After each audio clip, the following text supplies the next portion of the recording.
El siguiente segmento tiene contenido o opinión. Muy bien, muchas gracias. Gracias a Silrar con la lectura de noticias. Luego volvemos con una revisión de lo más importante generado en las últimas horas o en los últimos minutos en redes sociales. Sobre todo la actualidad internacional que evidentemente genera mucha dinámica a esta hora en el amanecer en nuestro país. Saludos a quienes ya se unen a nuestra transmisión digital. No se olviden que estamos tanto en Facebook Live cuanto en el canal de YouTube de Majestad Radio. Ustedes tienen estas dos posibilidades para que nos puedan mirar y escuchar a través de estas plataformas digitales, tanto en YouTube cuanto en Facebook Live de Majestad Radio. Igualmente, si no nos quieren ver, si nos quieren escuchar, ustedes pueden seguirnos a través de 89.7 FM Estéreo Pichincha, 88.5 Manabí, 97.5 en Esmeraldas. En Santo Domingo de los Áchilas a esta hora nos pueden sintonizar en el canal 3 del sistema TVNet y estamos en www.radiomajestad.com. Un abrazo a la distancia, quienes evidentemente ya están conectados con nosotros muy temprano en la mañana. A ver, algunas cosas para comentar en el cierre de la semana. Primero, y gracias Daniela por la alerta, para que no tengamos memoria corta. Siempre yo les he dicho, hagamos ejercicio siempre de memoria histórica. Como decían en las radios hace años, recordar es volver a vivir, cuando te ponía música del recuerdo, ¿no? Bueno, aplica para todo. Recordar es volver a vivir. Hace exactamente 5 años, hoy es viernes 16 de abril, hace 5 años fue sábado 16 de abril, cerca de las 7 de la noche, el país vivió uno de sus momentos más duros, más trágicos, un violento terremoto que destruyó varias ciudades de la provincia de Manabí, cuyo epicentro se concentró en el cantón Pedernales, y destruyó el sur de la provincia de Esmeraldas. Por cierto, ya tenemos audiencia a través de la retransmisión que generosamente hace a este espacio Canal Star, que llega a Sami Tonchihue. Tonchihue fue afectado, ¿no? Como Chamanga fueron afectados en el sur de la provincia de Esmeraldas. Manabí evidentemente afectado. Yo fui a Portoviejo un año después, me parece, un año y medio después. Tuve una invitación para una charla en la Universidad San Gregorio de Portoviejo. Yo les he contado a varios de ustedes que tengo raíces portovejenses, raíces manabitas. Viví un par de años en mi niñez, en la transición de mi niñez a mi adolescencia. Cuando terminé el colegio, cuando terminé la escuela iba a empezar el colegio. Vivía yo en la ciudad de Portoviejo y me resultó irreconocible, ¿no? Irreconocible la calle Pedro Gual, que es la calle tal vez de mayor movimiento comercial, la calle principal de la ciudad de Portoviejo, con mucha dinámica. Ahí había un edificio que era el edificio del Gato, tan conocido, ¿no? Para quienes nos están escuchando allá en Portoviejo. Yo no reconocí Portoviejo cuando fui. No lo reconocí. Destruido totalmente Portoviejo. Evidentemente ya había comenzado el proceso de reconstrucción, que fue paulatino, que fue lento. Manta también la zona de Tarqui, ¿no? La zona de Tarqui destruida, el aeropuerto, el hoy Alfaro de Manta destruido. No tuve la oportunidad y tal vez esa es una de las cosas que más extrañé justamente del ejercicio de la reportería. Ya no era reportero en 2016, pero claro, digamos, uno como periodista, como reportero, uno vive intensamente estas coberturas. Me hubiese encantado, por ejemplo, recorrer la zona de la provincia de Manabí, hacer reportajes en Pedernales, en Valle de Caracas, que evidentemente fueron ciudades muy afectadas, muy afectadas por el terremoto. Esto pasó hace 5 años. Manabí se logró levantar, el sur de Esmeraldas se logró levantar. Yo quiero saludar a los manabitas. De verdad, es una provincia que quiero mucho, es mi segunda provincia. Yo soy ambateñísimo, nací en Ambato, mi tierra, pero he vivido en Portoviejo. Mi madre es portovejense, es una ciudad que quiero mucho. Además, el manabita se caracteriza por por ese espectacular don de gentes que tiene, ¿no? Por ser un ecuatoriano pujante, un ecuatoriano que pese a la adversidad no deja de bromear, que está allí. Quiero saludar a los manavitas, quiero saludar a los esmeraldeños. 5 años después de esa terrible tragedia que vivieron y que tal vez se convirtió, al menos en el inicio, en uno de los poquísimos episodios que tiene la República de unidad y de solidaridad. Qué pena, ¿no? Que en este país no tengamos como regla la solidaridad y la solidaridad, la generosidad, la empatía, la unidad. No es una regla, termina siendo una excepción. Y claro, el inicio, las primeras semanas, después del terremoto hubo muestras de unidad y de solidaridad. Las hubo. Después, obviamente, otra vez volvimos a hacer lo que somos siempre, ¿no? Otra vez. Jorge Andrade Cuenca, les saludo, me dice, soy de Pedernales, hoy 5 años del terremoto que nos marcó la vida. Enrique Rodolfo Palacios nos dice, Calceta, la Sin Par, fue destruida, pero no dieron cobertura importante los medios. Marianita Santander nos dice que cumple el 17 de abril, no hubo cumpleaños. No, mañana está de cumpleaños Marianita, le envío un abrazo. Pero no celebró el cumpleaños, ¿no? El 17 de abril. Este es un evento que no podemos olvidar, ¿eh? No podemos olvidar ese evento que sufrió la provincia de Manabí. No lo olvidemos. Y Manabí a seguirse levantando. Ustedes los manavitas tienen esa característica. A seguirse levantando. A los habitantes del sur de la provincia de Esmeraldas, a seguirse levantando. A seguir trabajando con fuerza. A quienes nos sintonizan en Manta, por ejemplo, también tuve la oportunidad de estar por allá en algún momento en el post-terremoto, la zona de Tarqui totalmente destruida, tuvieron que levantar un nuevo Tarqui, ¿no? El nuevo Tarqui. Pero el Tarqui, como yo lo conocí hace años, desapareció. Desapareció. Así que mi abrazo para los manavitas, mi abrazo para los portovejenses, para los mantenses, para los caraqueños, los de Bahía de Caracas, para la gente de Pedernales, para la gente de Cojimíes. Acá que nos dicen, Jeremías Moreira, usted es manavita, por el apellido le saco que es manavita. Jeremías nos da cuenta justamente de cómo Manaví se levantó, ¿no? De cómo Manaví se levantó. Bueno, no podemos olvidar, y tampoco podemos olvidar el manejo de los recursos, ¿no? Como dice Byron, hay que seguir auditando ese manejo de los recursos y que esos recursos iban para la reconstrucción, hayan servido para la reconstrucción. El manavita no puede olvidar justamente y no puede dejar de lado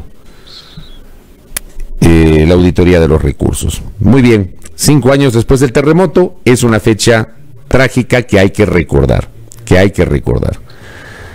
Muy bien.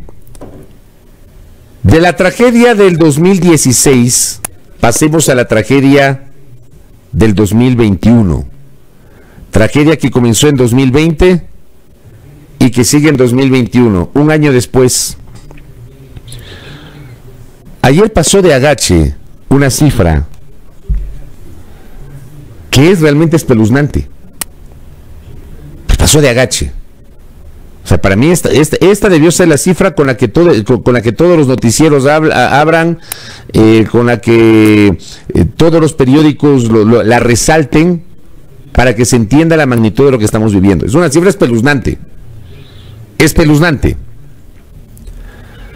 Ecuador entre miércoles y jueves, en 24 horas, registró el número más alto de contagios en un día en lo que va de la emergencia sanitaria desde aquel 29 de febrero que apareció la paciente cero, la supuesta paciente cero, porque hay presunciones de que ya hubo contagios previos, pero lo que oficialmente se conoce es justamente la aparición de la paciente cero.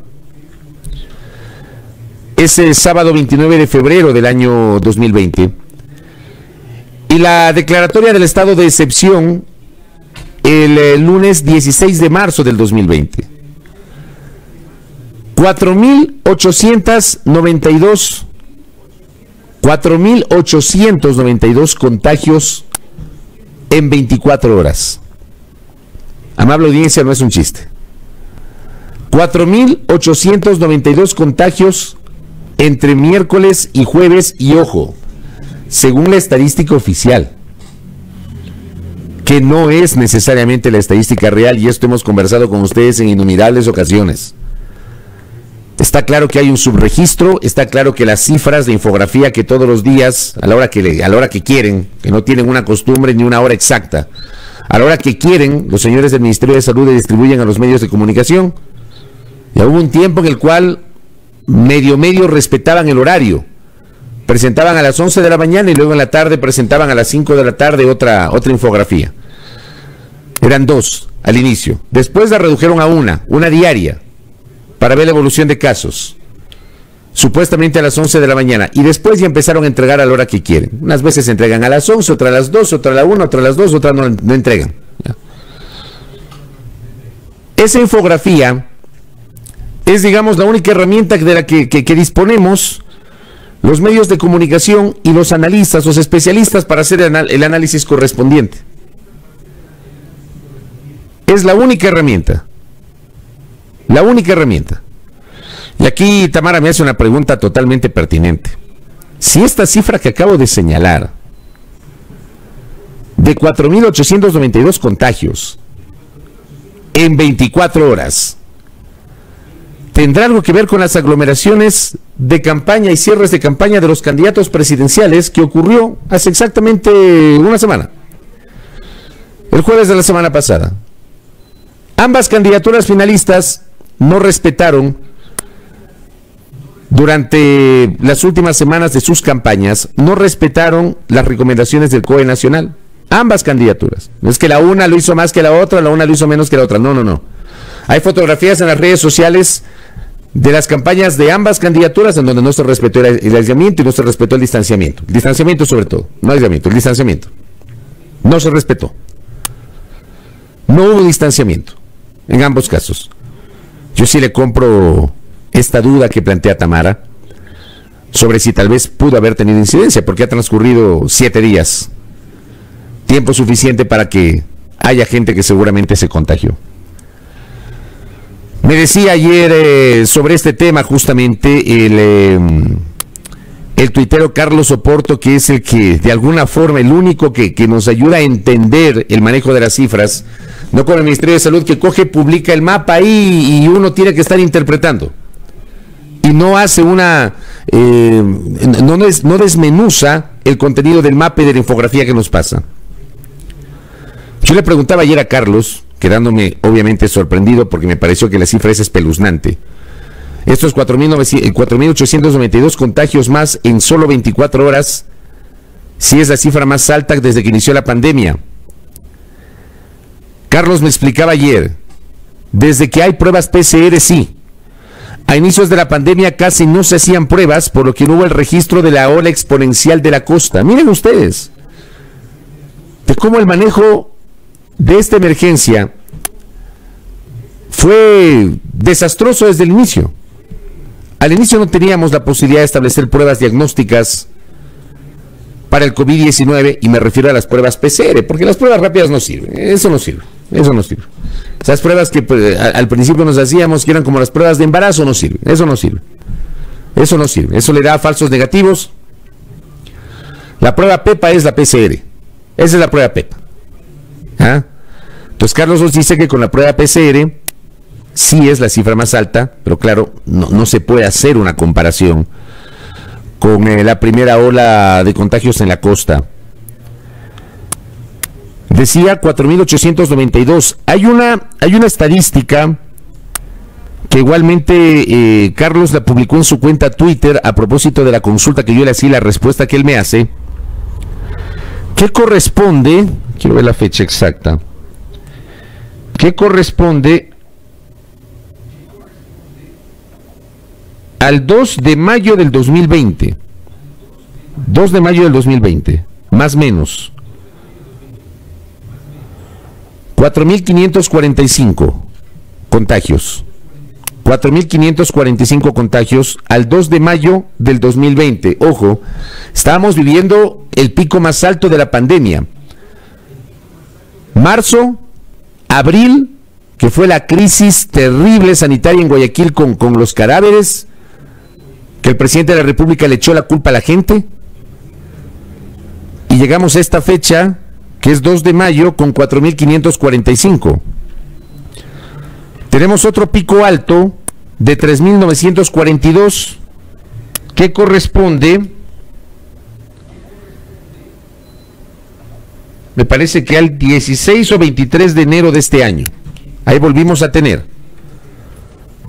O sea, es un gráfico interesante, ¿no? Y hoy tenemos 4.892, no tiene precedentes. Como digo, esta cifra como que ha pasado de agache. Como que ha pasado de agache. La cifra más alta de contagios en lo que va de la pandemia. La cifra más alta de contagios en lo que va de la pandemia. La de las últimas 24 horas. 4.892.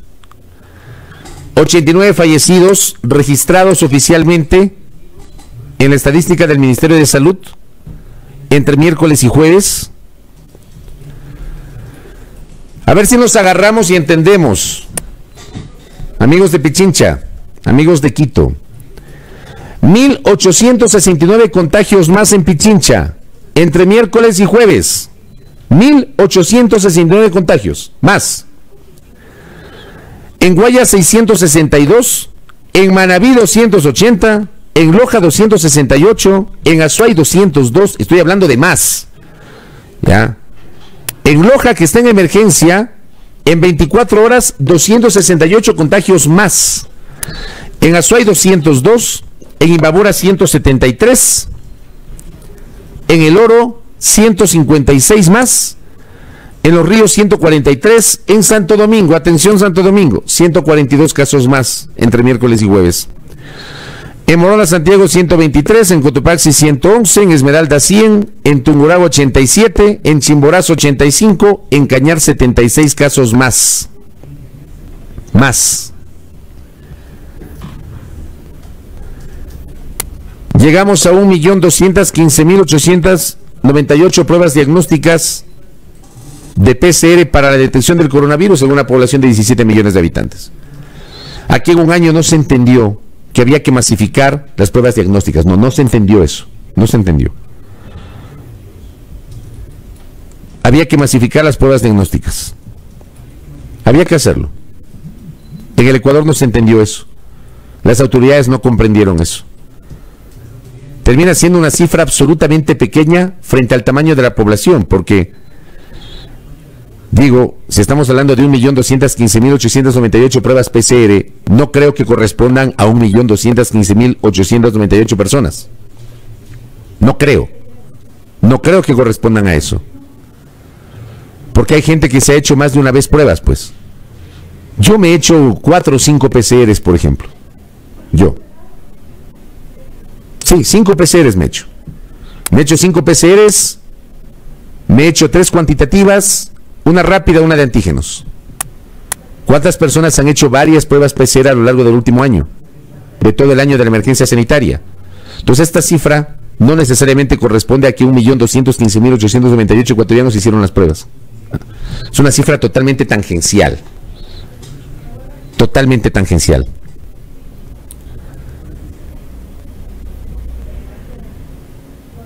¿Qué más tenemos? 20 hospitalizaciones más en 24 horas. 601 personas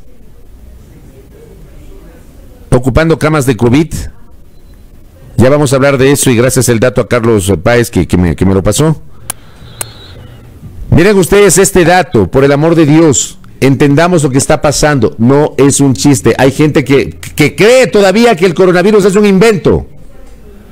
Hay gente que dice, no, yo no me voy a contagiar, pues. Y ando sin mascarilla, juego pelota y hago lo que yo quiero, me voy a fiestas, me pego los tragos con mis panas y no pasa nada. No es un chiste.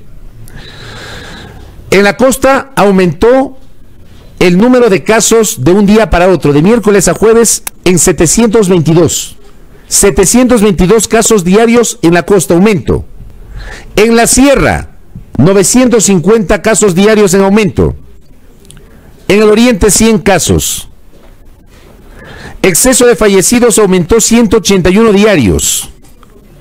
Hospitalizados aumentó 1.696 activos. Es el promedio de los últimos 14 días.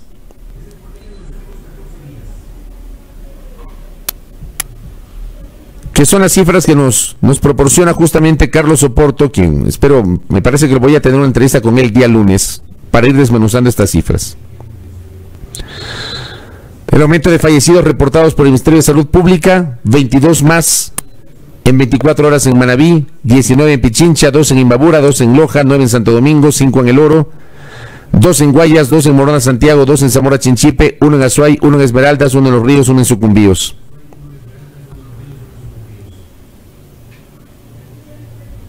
Esas son las cifras de terror que tenemos de las últimas 24 horas. Y gracias a este dato que me pasa Carlos Páez, la Secretaría de Salud, a través de su titular, la doctora Jimena Barca, recordó que existen 119 personas en espera de una cama UCI.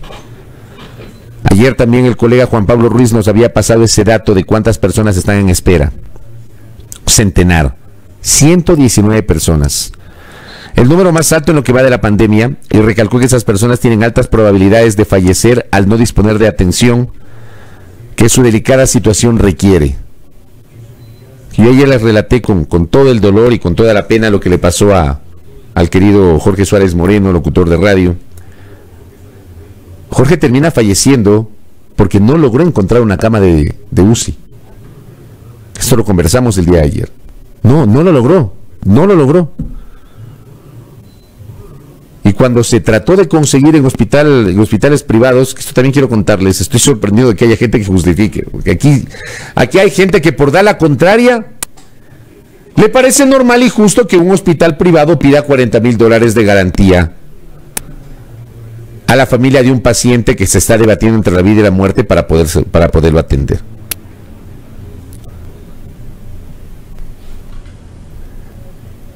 Hay gente que termina justificando eso. Ayer, por ejemplo, en un tuit que yo colgué en la tarde hablando sobre la indolencia. Porque a mí en lo personal me parece indolente que le pidan $40,000 o $20,000 de garantía. No sé qué piensan ustedes. Hay gente que dice, ¿y luego las clínicas cómo sobreviven? O hay gente que no entiende la naturaleza de un comentario. Yo no he dicho que aquí se ha privatizado la salud, pero hay gente que quiere privatizar la salud, pues. No estoy mintiendo. Hay gente que cree que solamente lo privado funciona bien y que todo debe ser privado, que odia, detesta todo lo que sea público. Hay gente que piensa que todo lo que viene del sector público es ineficiente, sin entender que debe haber un funcionamiento de lo público y debe haber una coexistencia con el sector privado. Por supuesto. Que haya clínicas privadas, claro, tiene que haber. Que haya hospitales privados, por supuesto.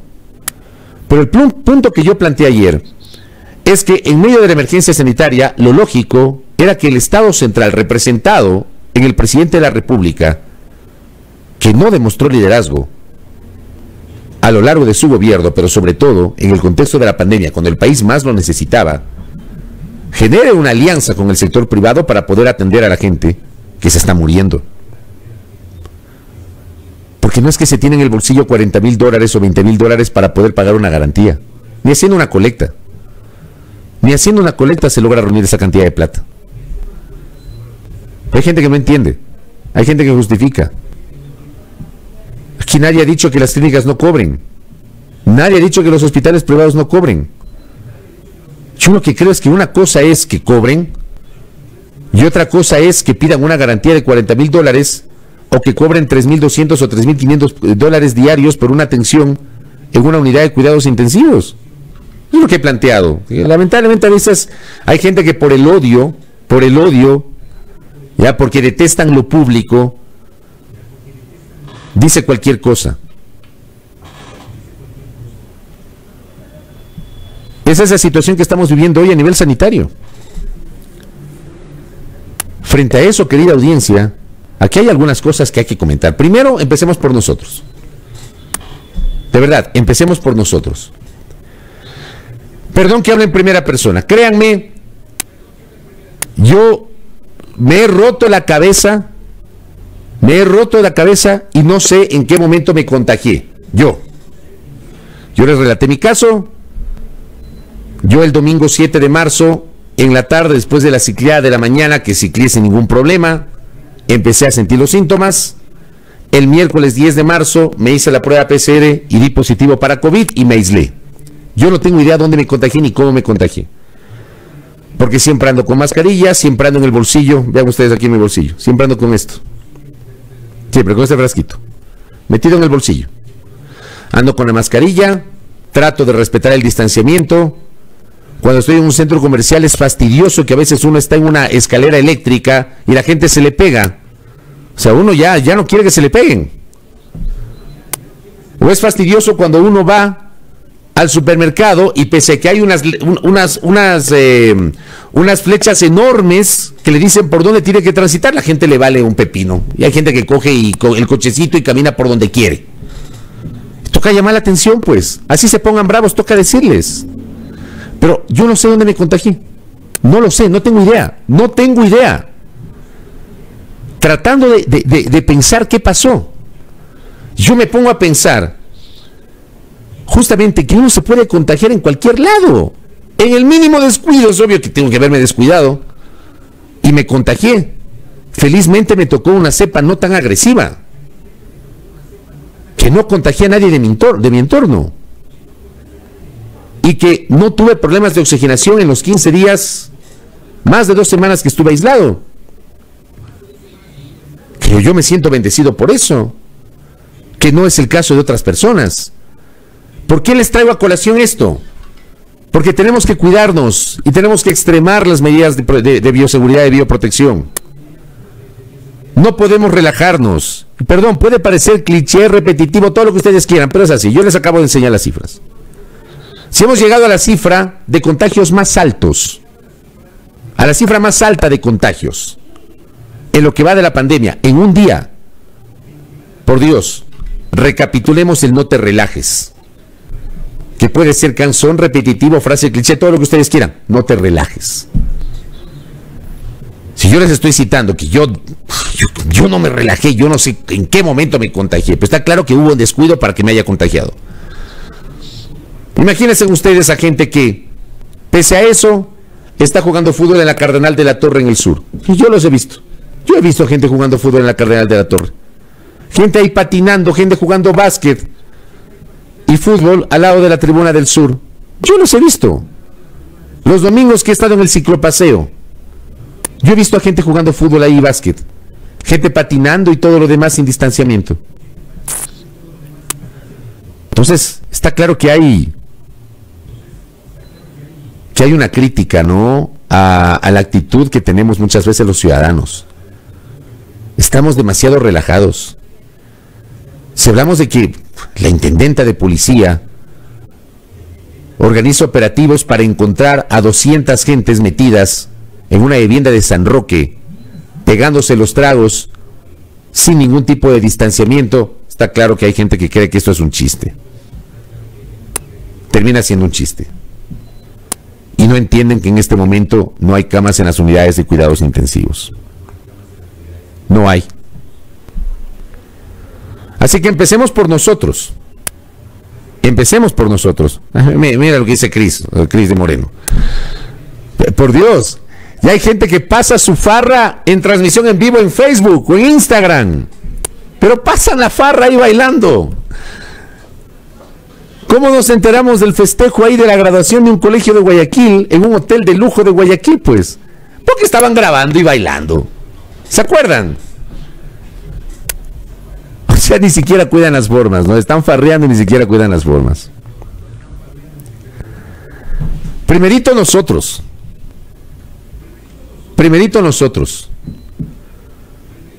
Depende de nosotros que no nos relajemos, que no nos descuidemos, que sigamos con la mascarilla, que mantengamos el distanciamiento, que utilicemos el alcohol, el lavado de manos constante. Primero depende de nosotros. Que entendamos que no podemos hacer deportes colectivos. Sí, los deportes individuales, que a uno le permiten aislarse, pero no los deportes colectivos, no el fútbol, no el básquet. Ya habrá oportunidad algún día. Ya dejemos que pase. Ya estamos abril, ya estamos terminando, ya terminamos la primera quincena de abril. Calma. Siempre he dicho, me muero por jugar fútbol, pero no lo voy a hacer hasta que no tenga una certeza de que ha pasado esto. Calma. Dejemos que pase eso. Primero nosotros, después las autoridades. Aquí yo voy a hacer un respetuoso llamado de atención a la municipalidad, y particularmente al alcalde Yunda.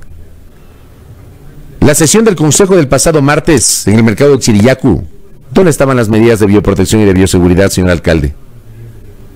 Autoridades del Consejo Metropolitano. Había que ver nomás las imágenes en las redes sociales y en los canales de televisión. Las autoridades. A mí me llama la atención, tomando en cuenta que el alcalde es médico y el alcalde está al frente del COE cantonal. Sesionen en el consejo. Sesionen en el consejo. O sesionen en el salón de la ciudad que está ahí en el subsuelo del municipio, que es más amplio. Si necesitan tener mayor distancia, pero no se vayan a sesionar en un mercado. Dejen de lado las razones políticas y vamos a las razones prácticas, a la parte sanitaria. Cuidado con los eventos masivos. Está claro que las campañas de los candidatos presidenciales no entendieron el mensaje y les importó poco. De los dos candidatos, de los dos, no entendieron,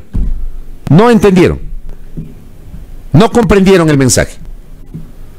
Entonces depende también de las autoridades. Primerito los ciudadanos, luego las autoridades. ¿Saben por qué? Les insisto, no hay espacio en los hospitales. En las clínicas y en los hospitales privados los valores son prohibitivos. Es imposible hacerse atender de esta manera.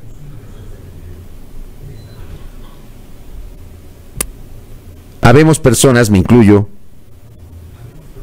que hacemos un esfuerzo y pagamos mensualmente un seguro privado de salud.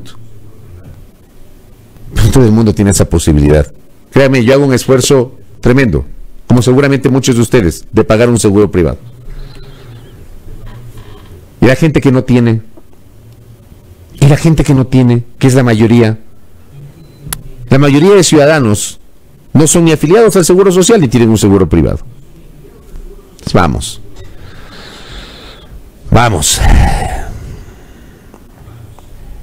A ver si nos ponemos serios en esto, ¿no? A ver si nos ponemos serios en esto. Y lo otro, que también me parece un chiste, en este mismo contexto.